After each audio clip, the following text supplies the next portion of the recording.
오늘은 이제 불과 5일 후로 다가온 미국의 대통령 선거를 앞두고 어떻게 관전 포인트들을 잡아야 할지 시장에 파급될 여러 가지 영향들을 파악해 보도록 하겠습니다. 좀 다양한 시나리오를 써볼 수 있는 거겠죠. IBK 투자증권 함정남 차장님께서 오늘의 이 무게 있는 시간 받아주십니다. 어서 오세요. 안녕하세요. 안녕하십니까. 일단 대선 특집은 대선 특집이더라도 오늘 빅테크 실적과 미국 주장에 대한 소환은 하고 가야 될 것 같습니다. 네. 애플, 아마존, 인텔 실적이 나왔고요. 밤사이 미국은 AI 지출 부담에 대한 이슈가 부각이 되면서 떨어졌습니다. 이게 또 하락의 명분이 된 오늘인데 어떻게 판단하십니까? 그냥 시장이 좀 가성비를 찾고 있다. AI 투자가 부담이다? 그 엔비디아 올랐어야 되는 거 아니에요? 맞아요. 그렇잖아요. 시장이 가성비를 찾고 있다라는 생각이 듭니다. 좀 냉정하게 보자. 다음 대통령이 누가 될지도 모르겠고 누가 되든지 간에 어떤 정책으로 어떤 효과를 내는지 조금 시간을 갖고 보자라는 관점에서 주가가 많이 오른 종목들은 조금 일단은 한 템포 쉬어가는 전략과 바닥권에 있었거나 상대적으로 무거웠었던 소외감을 가졌었던 종목들은 이제는 좀 다른 아이디어를 찾고자 바닥에서 탄력을 가져가는 그런 모습이 조금 두드러지게 나타나고 있는 것. 지금 삼성전자와 하이닉스도 그런 흐름이지 않을까라는 생각이 들고 실제로 빅테크 실적 발표하고 빠진 기업들 보면 실적 다 좋아요. 그렇다고 다음 분기가 안 좋냐? 좋냐? 그거 모른다면서. 네. 그런데 주가가 뉴스를 만들어내는 형국이죠. 그렇기 때문에 시장이 좀 가성비 전략을 찾아가고 있다라고 한다면 조금 이 시장이 시장 끝났어 엄청 좋아질 거야 이런 흑백 논리로 접근하지 마시고 그래 얘는 좀 쉬어가는 게 적당하지 가더라도 조금 뉴스를 확인하고 가는 게 맞지 얘는 많이 빠진 게 맞지 너무 소외됐었지 장이 좋아질 거 앞으로 통화 정책이 된다면 이 자리에선 좀 바닥을 다지는 게 맞지라는 조금 너무 크리티컬한 이슈가 아니더라도 시장은 이런 기관들이 있다는 걸 염두에 두고 보신다라고 한다면 인텔과 아마존의 시간의 상승도 충분히 이해가 되고 지금 시장을 그렇게 납득하는 것이 더 쉬운 전략이 되지 않을까 생각이 듭니다. 네. 별날 거 없다. 오늘 장에 대해서는 뉴욕장 흐름은 한 줄로 정리해 보겠습니다. 그러면 우리 장은 어떨까요? 미국 장이야 올랐으니까 어느 정도 가성비를 찾아가는 게 맞는데 우리는 가성비가 널리고 널렸는데 못 가고 있어요. 우리 장 되게 중요한 시점입니다. 지금 제 얘기를 잘 들으셔야 되는데 삼성전자가 빠질 때 우리 지수는 삼성전자 대비 덜 빠졌거든요. 무슨 얘기냐면 삼성전자의 하락이 다른 종목을 방어해 줬었어요. 상대적으로. 그런데 최근 삼성전자가 올라오면서 어제 다른 종목들 특히 이 종목들의 명분이 뭐였냐면 밸류업 ETF였거든요. 거기다 팔아넘길 수 있고 그 ETF가 상장될 때까지는 갈 수 있어라는 거였는데 삼성전자가 한번 고개를 드니까 그냥 푹 주저앉으면서 어제 코스피는 단기 추세선을 깨고 내려왔습니다. 이거를 2, 3일 내에 극복하지 않는다라면 근데 극복하기는 쉽지 않겠죠. 미국 대선이 있기 때문에 삼성전자와 시장이 싸우는 그러니까 이러니 그냥 공매도 허용하고 위클리 옵션 만기 이런 것 좀 없애버리면 안 되는지 저는 공매도가 없기 때문에 프로그램을 못해서 삼성전자가 지금 더 이런 일들이 지금 일어나고 있거든요. 그래서 종목의 성장성과 이거는 조금 더 지나서 해야 되고 지금은 기술적인 트레이딩이 먼저 더 의미가 많이 반영될 수밖에 없는 시장이라는 점. 그거 반면에서 중소형 섹터는 어저께 좋았습니다. 중소형주는. 거기에는 반도체 소부장의 강함도 있었습니다만 지금 반도체 소부장 이 두 가지 시나리오가 다 맞는 것 같아요. 삼성전자의 고개가 든 의미에서도 반도체 소부장은 괜찮고 특히 장비 쪽이죠. 그다음에 HM은 삼성향 쪽이.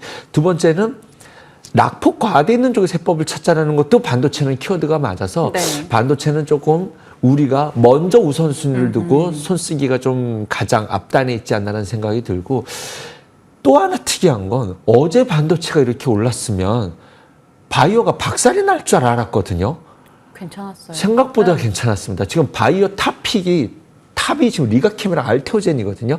그 다음 군들도 한 번 더 깨져나갈 수도 있었는데 삼성 바이오로직스는 삼성전자와 시속게임을 했었기 때문에 오히려 저는 지금 자연스러운 조정이라고 저는 생각이 듭니다.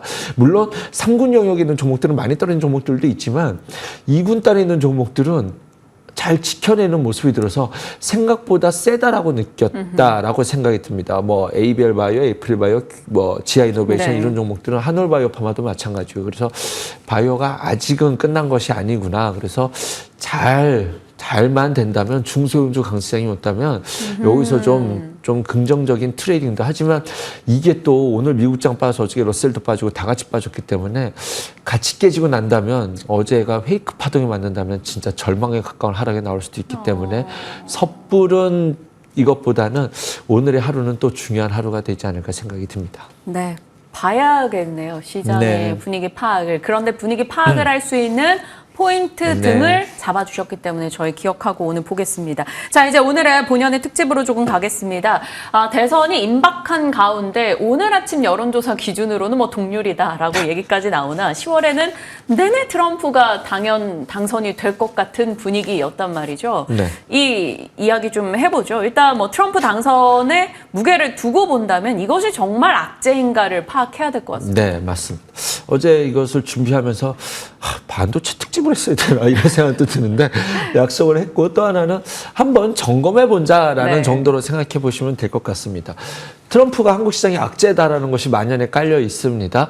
트럼프 1기 집권 당시 2017년부터 2020년까지 코스피 증시 상승률이 52%고요. 바이든 행정부 때 마이너스 18%입니다. 그러니까 즉 트럼프 행정부가 우리 증시에 나쁘다? 이거는 아니죠. 그렇죠. 하지만 제 말도 틀렸습니다. 왜 올랐는데 라를 본다라고 한다면 시나리오를 써볼게요. 시간별로. 네. 2017년도 당선되고 나서 2018년도까지 미국이 금리 인상 시기였어요. 경기가 좋아지는 데이터를 기본으로 긴축을 하고 있었거든요. 트럼프는 계속 파월 연준 의장을 압박합니다. 금리 인하에 나도 좀 뭘 좀 하자. 볼륨을 좀 있게 하려면 파월이 지금 경기 꿈쩍도 안 했어요. 우리 금리 올릴 거야. 계속 올려갔거든요. 근데 미국이 중국과 관세 싸움 해가지고 관세 전쟁이 붙기 시작해요. 이러면서 미국 기업들이 실적이 부러지는 것을 파월이 보면서 금리 인상을 멈춥니다. 금리가 올라갔었을 때 우리 증시도 같이 올라갔었어요. 그러다가 미국 금리가 꺾이면서 관세 싸움이 붙을 때 다 기억하시죠? 우리 증시가 전 세계에서 가장 많은 하락을 했었습니다. 그 이후에 코로나를 사태가 터지고 그 유동성이 증시에 온 최꼭지에 트럼프 대통령이 자기가 한번 코로나 걸리고 그리고 이제 임기를 마감하시죠. 그 꼭지에 바이든 행정부가 이제 오게 되면서 현재 시장까지 왔으니 사실은 트럼프가 나쁘다 좋다 바이든이 좋다 나쁘다 이거는 큰 의미가 없다라고 보시는 것이 맞다라고 저는 생각이 듭니다. 그래서 본인들의 주장이 다 여기에 달리고 저기에 달리고 하는 거군요. 그렇죠. 그럼 이제 그 내면에 이런 걸 봐야 될 것 같아요. 그럼 한국 증시가 무조건 할인율 적용하니까 그러면 그거 상관계수는 어때라고 봤었을 때도 여전히 트럼프가 높아요. 트럼프 때는 우리가 더 잘 추종을 했었고 바이든 때는 더 안 좋았습니다. 하지만 요것도 해석해 본다면 올해는 금투세 이슈 때문에 올해 내내 우리 증시가 안 좋았기 때문에 아직도 안 믿으시면 안 됩니다. 우리가 민주당이 다수당 된 이후부터 코스닥은 그대로 추세 하락을 만들어버렸기 때문에 어쨌든 이러한 우리나라의 개별적인 악재까지 포함되면서 증시가 이제 좀 더 안 좋아서 오히려 트럼프 때가 더 좋았었다라는 결론은 만들어져요. 하지만 제가 드리고 싶은 결론은 그건 아닙니다. 트럼프라서 우리가 더 좋을 거다 이것이 아니라 누가 되든지 간에 이제 우리가 봐야 될 것은 글로벌 사이클을 봐야 되는데 주식시장에 가장 좋은 것은 경기가 좋아지거나 돈을 뿌리는 거지 않습니까? 느리게 이런 것들이 과정이 만들어지고 있는 과정이라고 생각이 듭니다. 재정은 누가 되든지 간에 투여한다고 했죠. 하지만 재정 투자를 기대로 주가가 오르기에는 이미 한 사이클은 왔어요. 앞으로 우리가 기대해야 될 사이클은 통화 사이클인데 통화 정책인데 금리 인하를 말하는 거죠. 미국 경기가 봤었을 때 지금 글로벌 다른 나라들은 이미 안 좋은 거는 기저에 깔려 있고 미국 경기를 봤었을 때 지금 경착륙이나 부러지는 상황은 아닌가. 네. 물론 앞으로는 더 봐야겠지만. 그런데 글로벌 시장을 봤었을 땐 발등에 불이 떨어졌기 때문에 통화정책으로서의 어떤 선순환의 사이클은 적어도 아직까지의 전망치는 그렇게 보는 것이 맞지 않을까라고 한다면 트럼프가 당선이 우위 있다 하더라도 야, 이거 또 이제 우리나라 망하는 거 아니야? 이렇게 보실 필요는 없다라는 점. 또 하나는 결정적인 이유는 미중 간의 갈등 싸움이 우리가 최대 피해자지 않았습니까? 네. 이 내용은 잠시 후에 말씀드릴게요. 네, 와. 시간이 길어질 것 같아서. 네, 이렇게 예고까지 해주셔서. 근데 그 얘기를 듣고 있다 보니까 그러면 우리는 어쩌지라는 고민을 좀 하게 되는데 이 부분에 네. 대한 얘기는 차차 풀고요. 섹터로 네. 조금씩 좁혀 나가도록 하겠습니다. 친환경 한번 보도록 할게요. 일단 시장에서는 대표적인 트럼프 피해 섹터로 친환경을 보고 있습니다. IRA에 대한 아무래도 그 입지가 축소될 것이라는 우려감 등이 있는데 사실 트럼프 집권 당시에 친환경 종목들은 또 좋긴 했었어요. 그렇습니다. 이게 우리가 생각하는 걸 늘 역발상으로 해야 되는데 예전에 바이든 행정부 당선 직전인 날 바이든이 되면 유가 떨어질 거다라고 그랬는데 그렇지 않다라고 그 전날 방송하면서 제가 조선도 좋을 거다라고 뭐 이런 얘기를 했었는데 진짜 그 다음날 유가 오르면서 막 급등하고 이랬던 적이 있었거든요. 네. 역발상 전략을 늘 상상해야 될 때 실제로 역발상도 아닙니다. 트럼프 집권 당시 때 친환경주들 괜찮았습니다. 네. 우리나라는 별개고 우리나라 빼고 네. 그리고 바이든 행정부 때 글로벌 친환경이 좋았냐 신재생이 좋았냐 그렇지 않았거든요. 물론 이것도 안을 살펴보면 이제 바이든 행정부 때는 고금리였기 때문에 갈 수가 없었다라는 점. 트럼프라고 한다 하더라도 지금 전 세계가 환경 문제가 너무나도 중요한 문제이기 때문에 친환경으로 가는 이 틀은 글로벌 차원에서 막을 수 없다는 것. 바이든 때 못 갔던 것은 고금리에 발목이 묶여 있었으니 누가 되든지 간에 이 큰 사이클로 바라는 것이 우선적이다라는 것을 다시 한번 강조드리고 싶습니다. 그렇게 봤었을 때 가장 궁금하신 게 1차적으로 원전과 저는 풍력인데 원전 네. 궁금하신 분들 많을 것 네. 같습니다. 원전은 가는 방향은 무조건 맞습니다.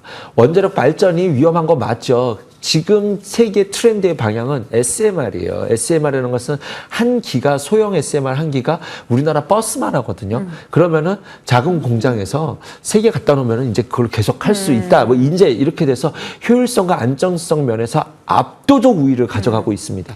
결국 우리나라 원전주들도 SMR에도 결국 연결돼서 가게 될 텐데 글로벌 원전과 우리 원전은 좀 다르죠.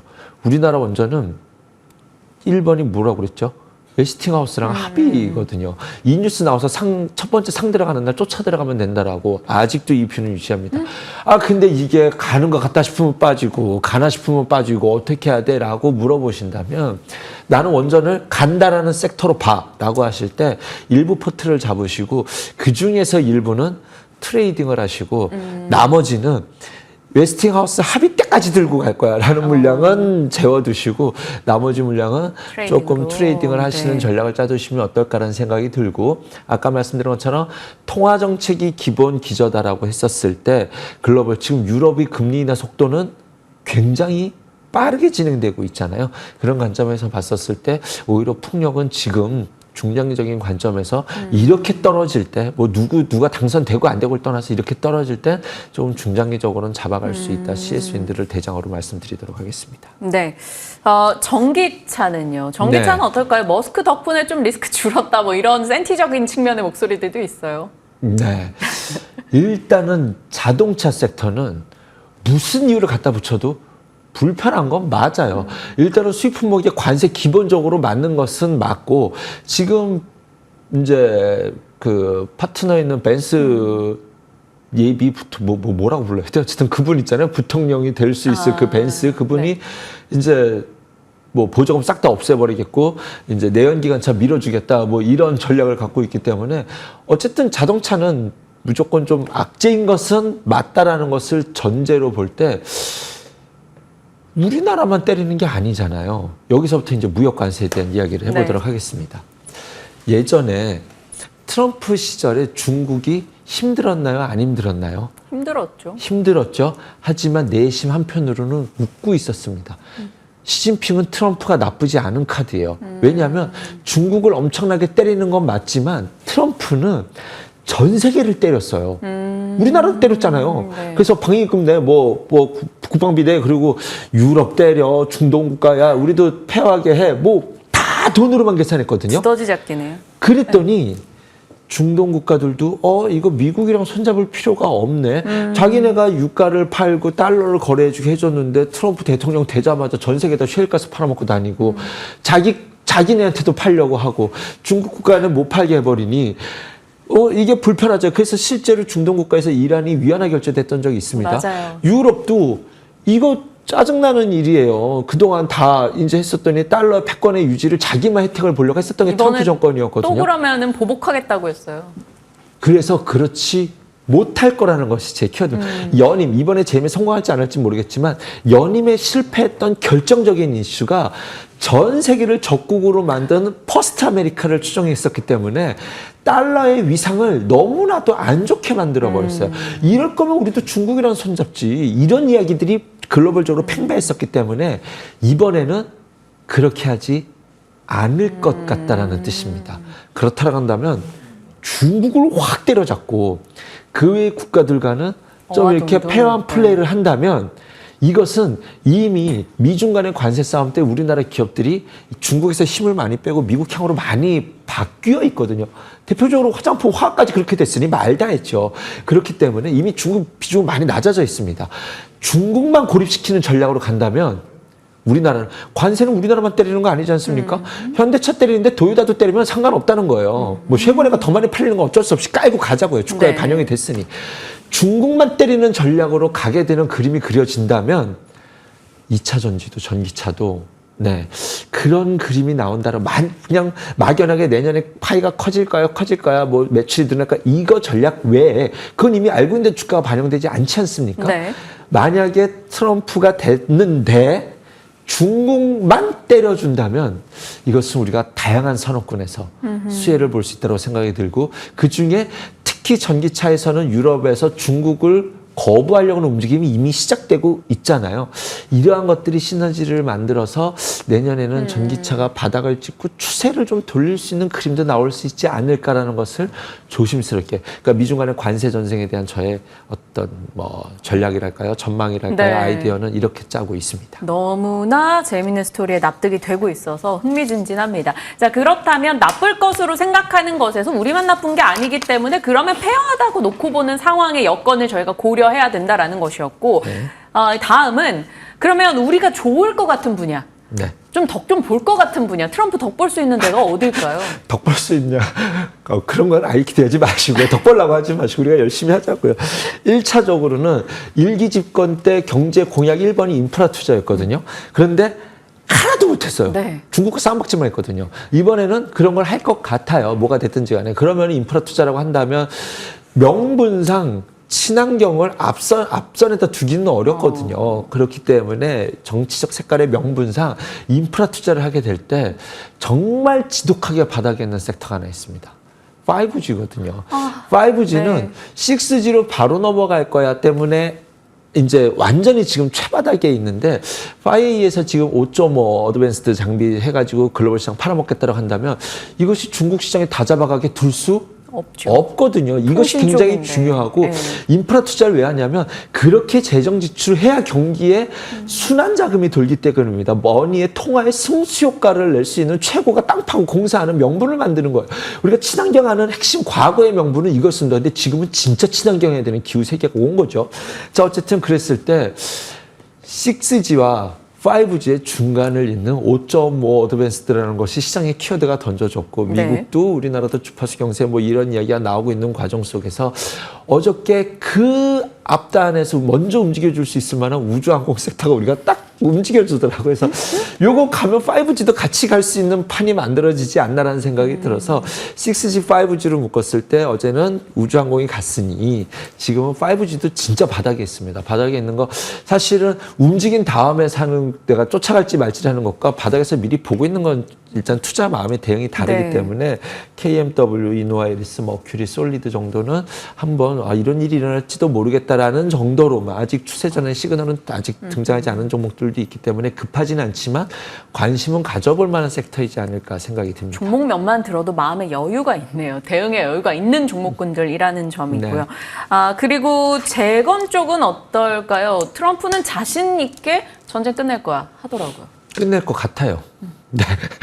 끝낼 것 같습니다. 하지만 그거는 뭐 제가 예단할 일은 아니지만 어쨌든 기대의 방향이 이거라는 거죠. 남북 경협주와 재건주가 함께 있을 텐데 재건주를 가장 앞단에 둔 테마로 봅니다. 만약에 급하게 막 올라간다고 한다면 전후로 이제 전후로 이제 조정이 돌 수 있고 지금은 이제 반반이 있기 때문에 지금은 안 움직일 것 같지만 만약에 트럼프가 된다거나 이런 시나리오가 다시 올라가게 된다면 일단은 재건주는 테마로서 움직일 가능성이 전 높다라고 봅니다. 굉장히 강력한 발언을 해낼 겁니다. 그래서 그거의 발언에 대해서만 따라갈 수 있으면 테마가 충분히 되리라 생각이 들고 남북 경협은 조금 과거와는 다를 것 같아요. 트럼프가 야 우리 얘기 좀 해보자 이렇게 안 할 것 같아요. 전쟁을 종전시키고 나서 그 다음에 그럼 북한이 계속 도발할 거거든요. 나하고도 얘기 좀 해줘라고 북한의 도발은 더 심해질 거예요. 그렇게 진을 빼고 나서 종전이 끝나면 봤지 나의 힘 봤지 이제 한번 얘기해 볼래? 요 정도 시나리오가 되지 않을까 생각이 드는데 일단 재건주와 남북경협주가 이렇게 교집합이 되는 것들이 많이 있기 때문에 그 안에서 저는 이건 저만의 시나리오이기 때문에 뇌피셜입니다. 이것은 의미는 갖지 마시고 일단은 재건주가 좀 앞서서 테마화될 가능성은 있다라고 저는 보고 있습니다. SOS테이트? 뭐 그렇다 데모라든가 뭐 중소형 건설주들 많겠죠. 네, 뭐 그렇습니다. 현대 에버다임이라든가. 네. 기억해 보도록 하겠습니다. 선생님 방송 중간중간 계속 시계 보시는 게 저희가 쫓기게 해드린 것 같아서 마음이 무거웠습니다. 하지만 내용은 너무 재밌었고요. 저도 다시 보기 위해서 유튜브 내용 한 번 더 곱씹어 볼 거니까요. 시청자분들도 함께 해주시길 바랍니다. IBK 투자증권 함정남 차장과 함께했습니다. 고맙습니다. 감사합니다.